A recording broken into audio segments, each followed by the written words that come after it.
سورہ بقرہ کی آیت نمبر 259 ہے۔ اعوذ باللہ من الشیطان الرجیم، بسم اللہ الرحمن الرحیم۔ او کالذی مر علی قریۃ وہی خاویۃ علی عروشها قال أنى يحيي هذه الله بعد موتها فأماته الله 100 عام ثم بعثه قال كم لبثت قال لبثت يوما أو بعض يوم قال بل لبثت 100 عام فانظر إلى طعامك وشرابك لم يتسنه وانظر إلى حمارك ولنجعلك آية للناس وانظر إلى العظام كيف ننشزها ثم نكسوها لحما فلما تبين له قال أعلم أن الله على كل شيء قدير۔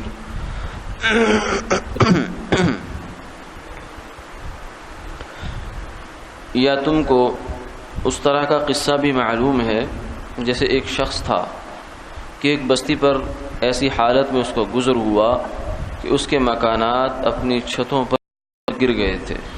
کہنے لگا اللہ تعالیٰ اس بستی کے مردوں کو اس کے مرنے کے بعد کس کیفیت سے زندہ کریں گے؟ تو اللہ تعالیٰ نے اس شخص کو 100 برس تک مردہ رکھا، پھر اس کو زندہ کر اٹھایا اور پھر پوچھا کہ تو کتنے دنوں اس حالت میں رہا؟ اس شخص نے جواب دیا کہ 1 دن رہا ہوں گا یا 1 دن سے بھی کم۔ اللہ تعالیٰ نے فرمایا نہیں، بلکہ تو اس حالت میں 100 برس رہا ہے۔ تو اپنے کھانے کی چیز اور پینے کی چیز کو دیکھ لے کہ گلی سڑی نہیں، اور دوسری جانب اپنے گدھے کی طرف نظر کر، اور تاکہ ہم تجھ کو ایک نذیر لوگوں کے لیے دیں، اور اس گدھے کی ہڈیوں کی طرف نظر کر کہ ہم ان کو کس طرح ترکیب دیے دیتے ہیں، پھر ان پر گوشت چڑھاتے ہیں۔ پھر جب یہ سب کیفیت اس شخص کو واضح ہو گئی تو وہ کہہ اٹھے کہ میں یقین رکھتا ہوں کہ بے شک اللہ ہر چیز پر پوری قدرت رکھتے ہیں۔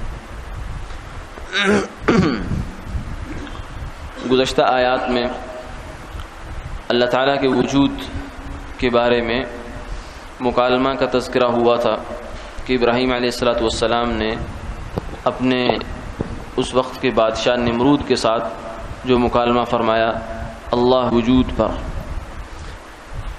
اور اللہ کی وحدانیت اور اللہ کا وجود یہ ایمان کی بنیاد ہے۔ پہلی جو اینٹ ہے ایمان کی وہ یہ ہے، اور اس کے بعد جو ایمان کو مزید تقویت دینے والا اور اس کو اور آگے بڑھانے والا عقیدہ جو ہے وہ آخرت کا عقیدہ ہے، حشر اور نشر کا، مرنے کے بعد زندہ ہونے کا عقیدہ ہے۔ کہ اس عقیدے کا حاصل یہ ہے کہ یہ زندگی جو ہمیں نظر آ رہی ہے یہ ختم ہو جائے گی، اور اس کے بعد ایک نئی زندگی شروع ہوگی۔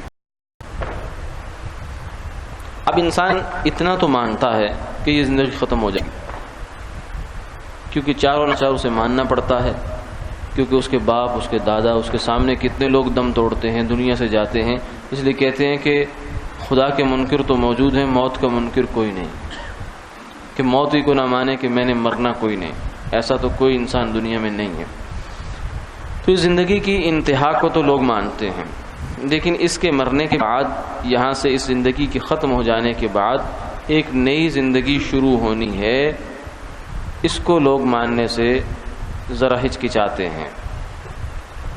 کچھ لاشعوری طور پر ہچکچاتے ہیں اور کچھ شعوری طور پر ہچکچاتے ہیں، یعنی کچھ کا انکار ایسا ہے کہ زبان پر نہیں آتا لیکن ان کے دل و دماغ میں بیٹھا ہوا ہے، زبان سے تو کہتے ہیں ہاں مرنا ہے، مر کے خدا کے سامنے پیش ہونا ہے، حشر و نشر ہونا ہے، حساب اور کتاب ہونا ہے، لیکن عمل سے اس کو کوئی اظہار نہیں ہے، کیونکہ جو چیز دل میں ہے وہ عمل میں آتی ہے۔ اور کچھ لوگ ایسے ہیں کہ وہ صاف زبان سے منکر ہو جاتے ہیں کہ کچھ نہیں ہے، مرنے کے بعد زندگی کوئی نہیں ہے۔ اور خدا کو ماننے والی بہت ساری تہذیبیں اور مذاہب ایسے گزرے کہ جو اس عقیدے میں پھسل گئے، اس عقیدے کو مان کر تیار نہیں ہوئے۔ ہندو مذہب ایک بہت بڑا مذہب ہے، وہ بھی عقیدہ آخرت کا تقریباً منکر ہے، کیونکہ ان کا عقیدہ یہ ہے کہ جزا و سزا تو ہے، لیکن اس کی شکل یہی ہوتی ہے کہ اسی زندگی کے کئی سائیکل بن جاتے ہیں، جنم کہتے ہیں اس کو۔ ایک جنم میں اگر ایک آدمی نے اچھا کام کیا ہے تو دوسرے جنم میں اس کی روح کسی اچھے آدمی کی صورت میں ڈال دی جاتی ہے، تو اس کو جزا مل جاتی ہے، سزا مل جاتی ہے۔ اور اگر برا کام کیا ہے تو اس کے برے کے قالب میں ڈالی جاتی ہے، کسی کتے کے، کسی بلی کے، کسی خنزیر کے، کسی اس طرح کے جانور کے جال میں ڈال دی جاتی ہے، تو اس کو اس کے پچھلے جنم کی برائی کی سزا مل جاتی ہے۔ تو یہ بچگانہ عقیدہ ہے، اس پر اتنے سارے سوالات جنم لیتے ہیں۔ سوال یہ ہے کہ جس قالب میں وہ روح ڈالی گئی ہے اس قالب نے کون سا گناہ کیا تھا؟ جس جسم میں وہ پرانی بری روح ڈالی گئی ہے اس جسم نے کون سا گناہ کیا تھا کہ اس کے اندر آپ نے ایک بری روح ڈال دی؟ ایک بات، پھر جو یہ بری روح جو ہے اس دوسرے جنم میں آئی، پھر تیسرے جنم میں کہاں جائے گی؟ تو اس طریقے سے ایک گورکھ دندہ انہوں نے ایک اس کے عقیدہ تناسخ کہتے ہیں، حلول جو ارواح کے بدلنے کا عقیدہ بھی کہتے ہیں اس کو، آواگون کا نظریہ بھی کہتے ہیں اس کو۔ تو ہندو مذہب تو یوں آخرت کے تصور سے فارغ ہو لیا، پھر اس کے بعد وہ کہتے ہیں کہ روح جو ہے 2 4 4 5 7 سائیکلوں میں جاتی ہے، اس کے بعد روح فنا ہو جاتی، ختم ہو جاتی، قصہ کہانی ختم، اس کے بعد آگے کوئی زندگی نہیں ہے۔ اور مشرکین مکہ جو تھے وہ کہتے تھے کہ اللہ تعالیٰ بھی ہیں، اللہ تعالیٰ قادر بھی ہیں، لیکن مرنے کے بعد زندہ کرنا یہ تو کار دارد ہے، کون کرے گا؟ من یحیی العظام وہی رمیم۔ حضور صلی اللہ علیہ وسلم کی خدمت میں ایک مشرک ایک دفعہ پرانی کوئی قبر کہیں کھدی تھی یا ویسے اس کو نظر آ گئی، ایک ہڈی اٹھا کر لایا، ایسی ہڈی جو بھر جاتی ہے، ہاتھ سے اس نے پکڑ کر اس کو ایسے مروڑا اور جس سے چورا چورا ہو گئی، بورا بن گیا، اس کا برادہ بن گیا، اور کہنے لگا کہ اے محمد صلی اللہ علیہ وسلم، کیا آپ یہ کہتے ہیں کہ اس ہڈی کو اللہ زندہ کریں گے جو اتنے چورا چورا ہو گئی ہے؟ کون زندہ کرے گا اس کو؟ تو آپ نے کہا ہاں ہاں وہی زندہ کرے گا جس نے پہلی دفعہ اس ہڈی کو وجود بخشا ہے۔ اور فرمایا قرآن پاک نے پھر غور بار بار وَلَقَدْ عَلِمْتُمُ النَّشْأَةَ الْأُولَى فَلَوْلَا تَذَكَّرُونَ، اے ظالموں کیا تم پہلی تخلیق پر غور نہیں کرتے ہو؟ فَلَوْلَا تَذَكَّرُونَ، کیوں نصیحت نہیں پکڑتے ہو؟ جو خدا ایک قطرے سے، پانی کے ایک قطرے سے، گندے قطرے سے اتنا خوبصورت انسان بناتا ہے، اس میں خون بناتا ہے، گوشت بناتا ہے، پوست بناتا ہے، ہڈیاں بناتا ہے، رگیں بناتا ہے، بال بناتا ہے، آنکھیں بناتا ہے، عقل رکھتا ہے، تو کیا وہ خدا اس کے بعد عاجز ہو جائے گا؟ کچھ عقل کو ہاتھ مارو۔ قرآن پاک بار بار مشرکین مکہ کے اس عقیدے کو بار بار ان کو جو ہے وہ ضرب لگاتا ہے کہ تم نے یہ غلط عقیدہ گھڑ رکھا ہے کہ اللہ تعالیٰ کو تم عاجز سمجھتے ہو۔ اولیس الذی خلق السماوات والارض بقادر علی ان یحیی الموتى، جس نے زمین آسمان اتنی بڑی کائنات بچھا دی ہے، کیا وہ تمہیں ایک جسم کو زندہ کرنے پر قدرت نہیں رکھتا؟ کچھ تو عقل کرو، کچھ تو ہوش کرو۔ تو یہ عقیدہ جو ہے بنیادی طور سے ایمان کے اندر داخل ہے، لیکن بہت سارے لوگ اس کے منکر ہو گئے، اور بعض دفعہ انسان جو ہے وہ اس استبعاد کا شکار ہو جاتا ہے۔ جیسے وہ مشرک ہو سکتا ہے، وہ ضروری نہیں کہ سارے ہٹ درم ہوں، بہت سارے ایسے تھے کہ ان کو سمجھ نہیں آ رہا تھا کہ یہ کیسے ہو سکتا ہے۔ تو آدمی بعض دفعہ جب اللہ کا پورا تعارف نہ ہو تو آدمی پھر اس طرح کی چیزوں میں پھنس جایا کرتا ہے۔ اس لیے کہتے ہیں کہ اللہ کو صحیح معنوں میں جاننا چاہیے کہ اللہ کیا ہیں اور ان کی کیا قدرت ہے، کیا صفات ہیں ان کی۔ اگر یہ نہیں ہوتی تو پھر آدمی طرح طرح کی غلطیوں کا شکار ہو جایا کرتا ہے، اور پورے اخلاص کے ساتھ بھی ہو جاتا ہے بعض دفعہ۔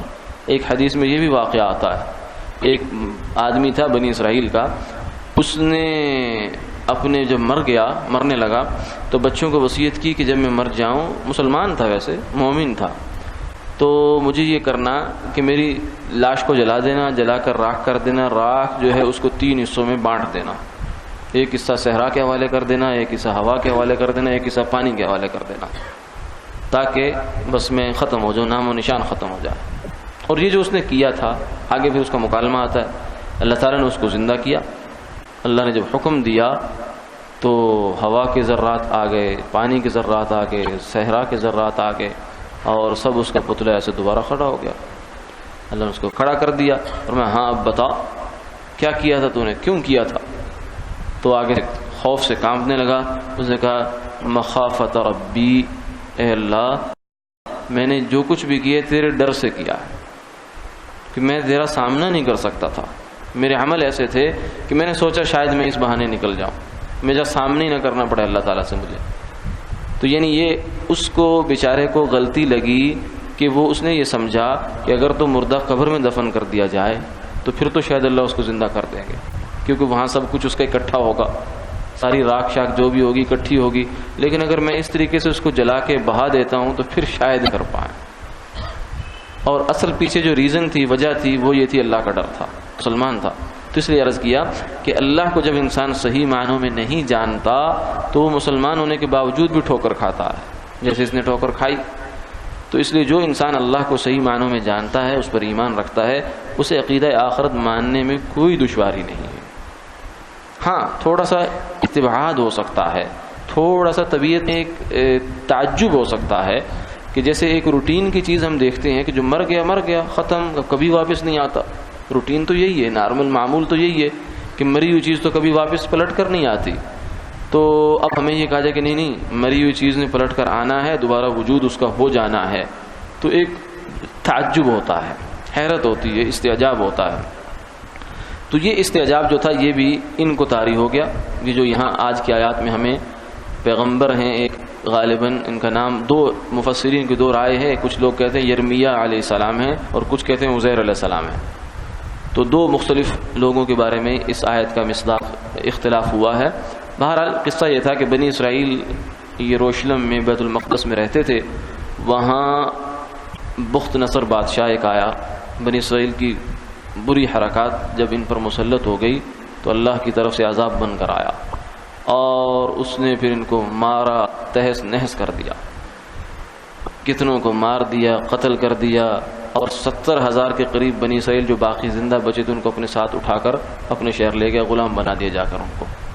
70 سال تقریباً اس کی غلامی میں انہوں نے گزارے۔